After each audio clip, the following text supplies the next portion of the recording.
देश की राजधानी दिल्ली, जहां दिल को दहला देने वाले श्रद्धा हत्याकांड ने सबको हैरान और परेशान कर दिया है। पुलिस की जांच में एक के बाद एक नए खुलासे हो रहे हैं। आरोपी आफताब ने श्रद्धा को बेरहमी से मौत के घाट उतारने के बाद उसके शरीर के 35 टुकड़े करे, उन्हें अलग अलग जगहों पर जंगल में फेंक दिया।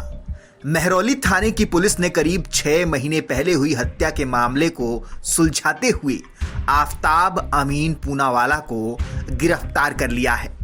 पुलिस पूछताछ में ये बातें भी सामने आई हैं कि आफताब ने जिस कमरे में अपनी प्रेमिका की लाश रखी थी, उसी कमरे में दूसरी लड़की संग शारीरिक संबंध भी बनाए थे।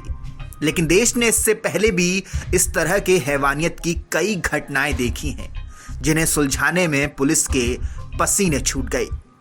जहां कई मामलों में सालों तक जांच चलती रही, लेकिन फिर भी ठोस सबूत नहीं मिला। साल 2008 जब देश की माया नगरी से एक ऐसे ही केस सामने आया था। नीरज ग्रोवर, जो मुंबई के एक टीवी प्रोडक्शन हाउस से जुड़े थे, उनकी प्रेमिका मारिया और उसके मंगेतर मैथ्यू ने 7 जुलाई 2008 को नीरज की निर्मम तरीके से हत्या कर दी और फिर उसके शव के 300 टुकड़े कर उसे जंगल में ले जाकर जला दिया। यह हत्या एक लव ट्रायंगल का नतीजा था, जिसमें 3 लोग शामिल थे, खुद नीरज, दूसरी कन्नड़ अभिनेत्री मारिया और तीसरा मारिया का प्रेमी मैथ्यू, जो कि एक नेवी अफसर था। साल 2008 में मारिया मुंबई आती है और यही उसकी दोस्ती नीरज से होती है। 6 मई को नीरज मलाड शिफ्टिंग में मदद के लिए मारिया के घर जाता है और फिर रात को वहीं रुक जाता है। इसी दौरान मारिया का प्रेमी मारिया को फोन करता है। उसे एक आदमी की आवाज सुनाई देती है। मैथ्यू का शक गहरा होने लगता है।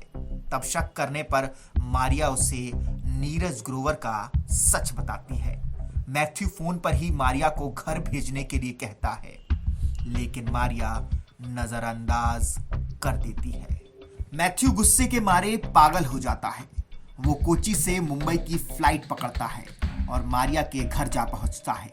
इसी बीच नीरज और मैथ्यू के बीच हाथापाई हो जाती है और मैथ्यू झड़प में नीरज को चाकू मार देता है। लेकिन मैथ्यू की हैवानियत यहीं खत्म नहीं होती। वो नीरज ग्रोवर की डेड बॉडी के सामने ही मारिया के साथ शारीरिक संबंध भी बनाता है और फिर मैथ्यू और मारिया मिलकर नीरज के कत्ल के सबूत मिटाते हैं। नीरज के शरीर के 300 टुकड़े कर दिए जाते हैं और फिर उसे प्लास्टिक के बैग्स में भरते हैं। मारिया अपने दोस्त की कार लाती है और फिर वो दोनों नीरज की लाश के टुकड़ों को जंगल में ले जाकर जला देते हैं। नीरज का कई दिनों तक पता न चलने पर रिपोर्ट दर्ज की जाती है।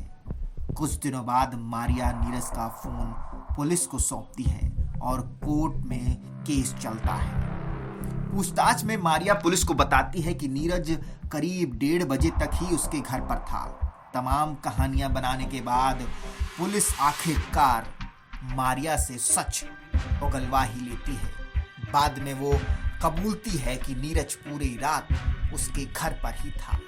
मारिया के फ्लैट के गार्ड से भी पता चलता है कि उसने मारिया और मैथ्यू को कार में बैग रखते हुए देखा था और फिर आखिर में कॉल डिटेल सारा राज खोल देती है और नीरज के कातिलों का सच सामने आ जाता है।